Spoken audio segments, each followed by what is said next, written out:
Well, you teed up the relevance of Dennis Rodman. We have him joining us on the show. He made his way to Singapore. There he is right now. Good to see you again, my friend. Dennis, can you hear me? I'm too tired. How you doing, guys? It's good. Do you have what does your hat say?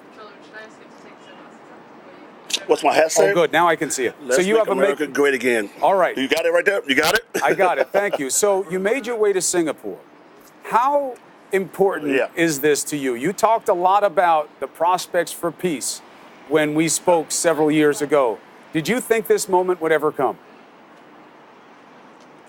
Well, in my heart and soul, when I first went to North Korea, I was very honored to even be selected to go there.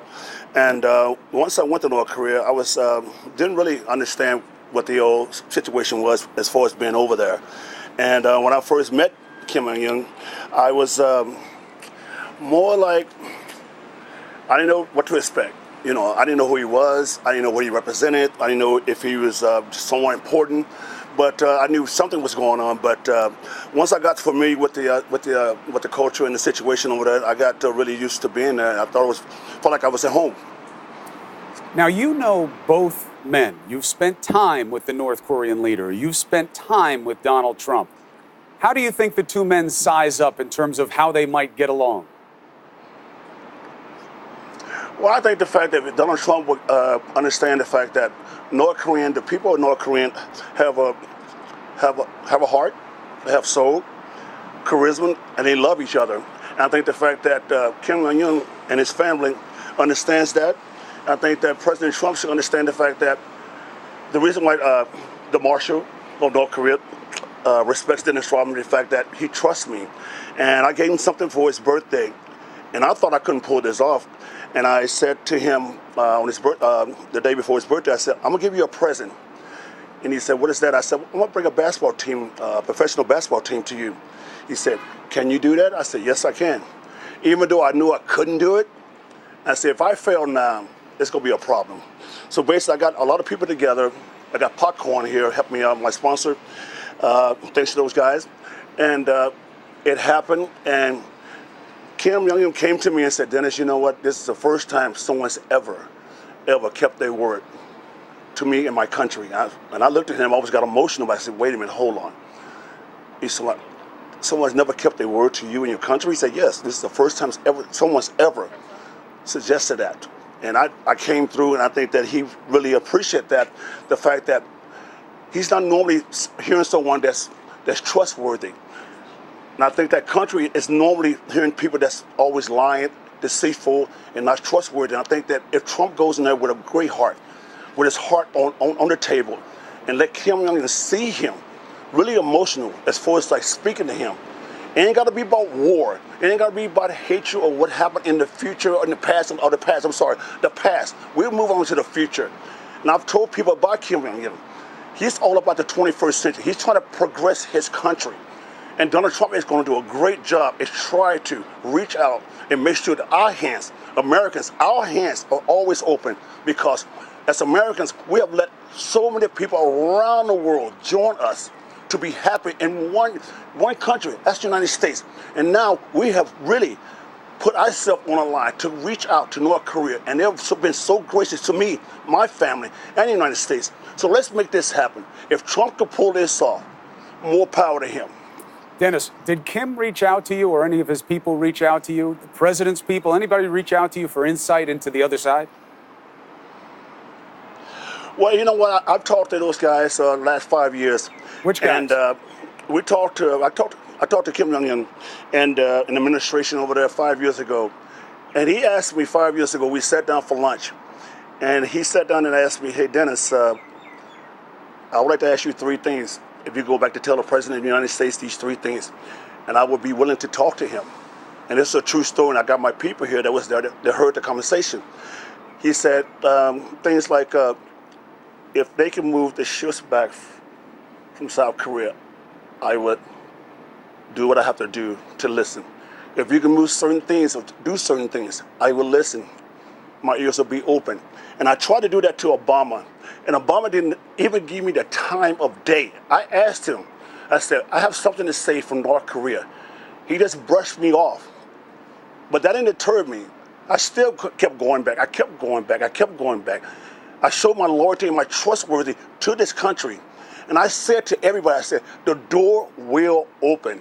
I remember you saying it. I remember you saying it. Let me ask you something. Does Kim understand English, Dennis? It was amazing. It's amazing. It's amazing. When I said those things, when I said those damn things, when I went back home, I got so many death threats. I got so many death threats when I was sitting there protecting everything. And I believed in North Korea. And when I went home, I couldn't even go home. I couldn't even go home. I had to hide out for 30 days. I couldn't even go home. But I kept my head up high, brother. I knew things were going to change. I knew it. I was the only one. I never had no one to hear me. I didn't know one had to see me. But I took those bullets. I took all that. I took everything. Everyone came at me, and I'm still standing. And today is a great day for everybody. Singapore, Tokyo, China, everything. It's a great day. It is a great day. This is a historic day. I'm so happy. You were saying to me years ago that you thought this would happen.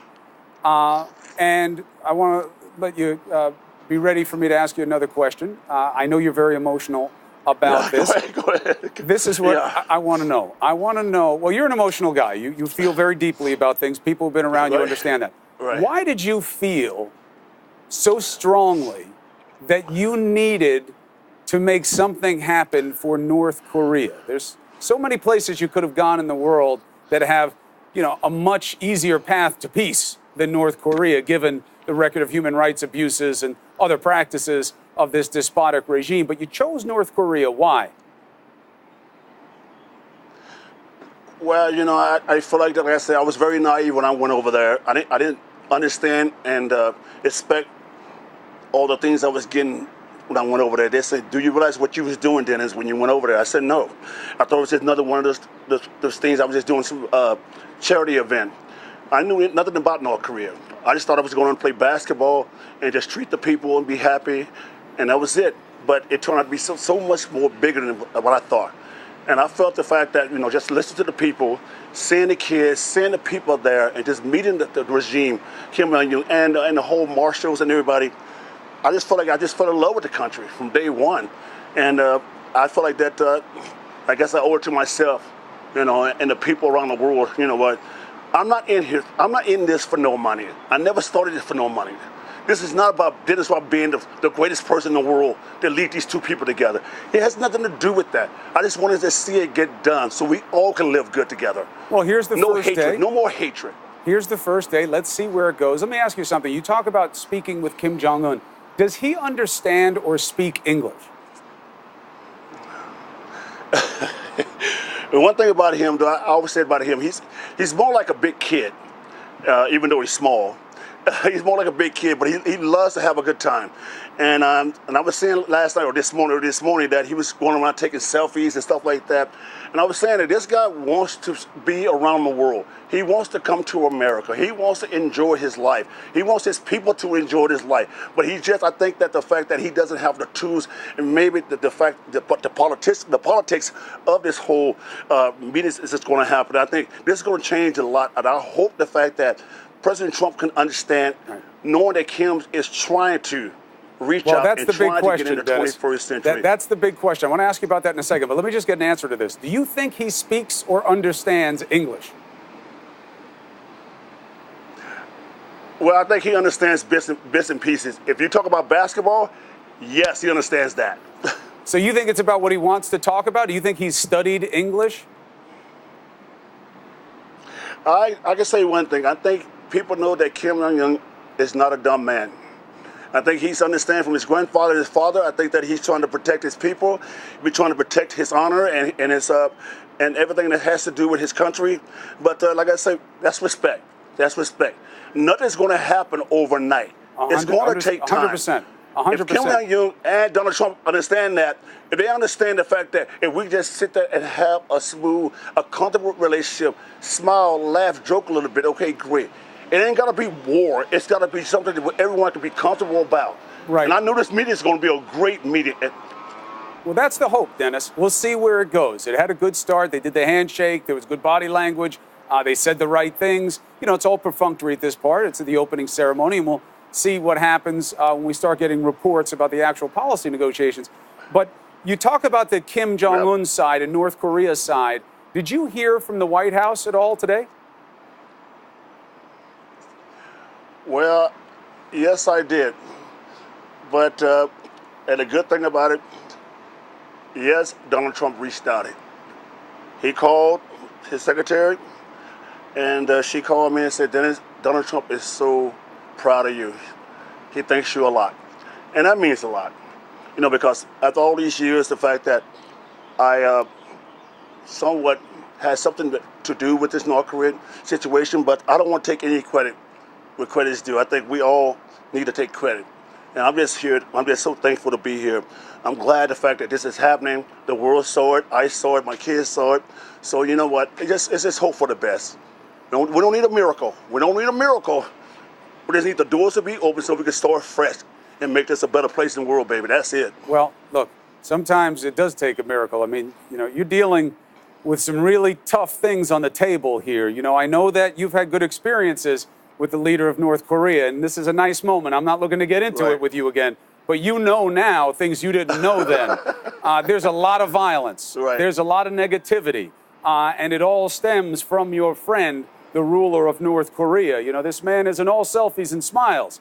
He's responsible for the deaths and hardship of a lot of people. How can you be sure he wants something better than what he is right now? Well, as we know, Chris, the fact that, you know, I'm not a politician. You know, I'm not sitting there trying to fight the fact that, you know, I'm on his side 24/7. I'm not doing everything right to say the right things to make him look like a better man, a better person. I've never been like that. I've always been like down the middle. Here it is, you know. He's a good friend to me. That's what I look at. I don't see the politics of this whole situation. I don't want to see that. I want to see that to go away. I want us to see us get along, to have a handshake, to have a smile, have a glass of iced tea. Just talk to each other friendly. I don't need to worry about the war stuff and all the stuff that's going on. I don't know anything about that. I just want to do one thing, bring sports to North Korea and try to bring that connection with us to North Korea. That's it, sports. Everything else should be Donald Trump's hands and the people in the White House hands. I'm out of it.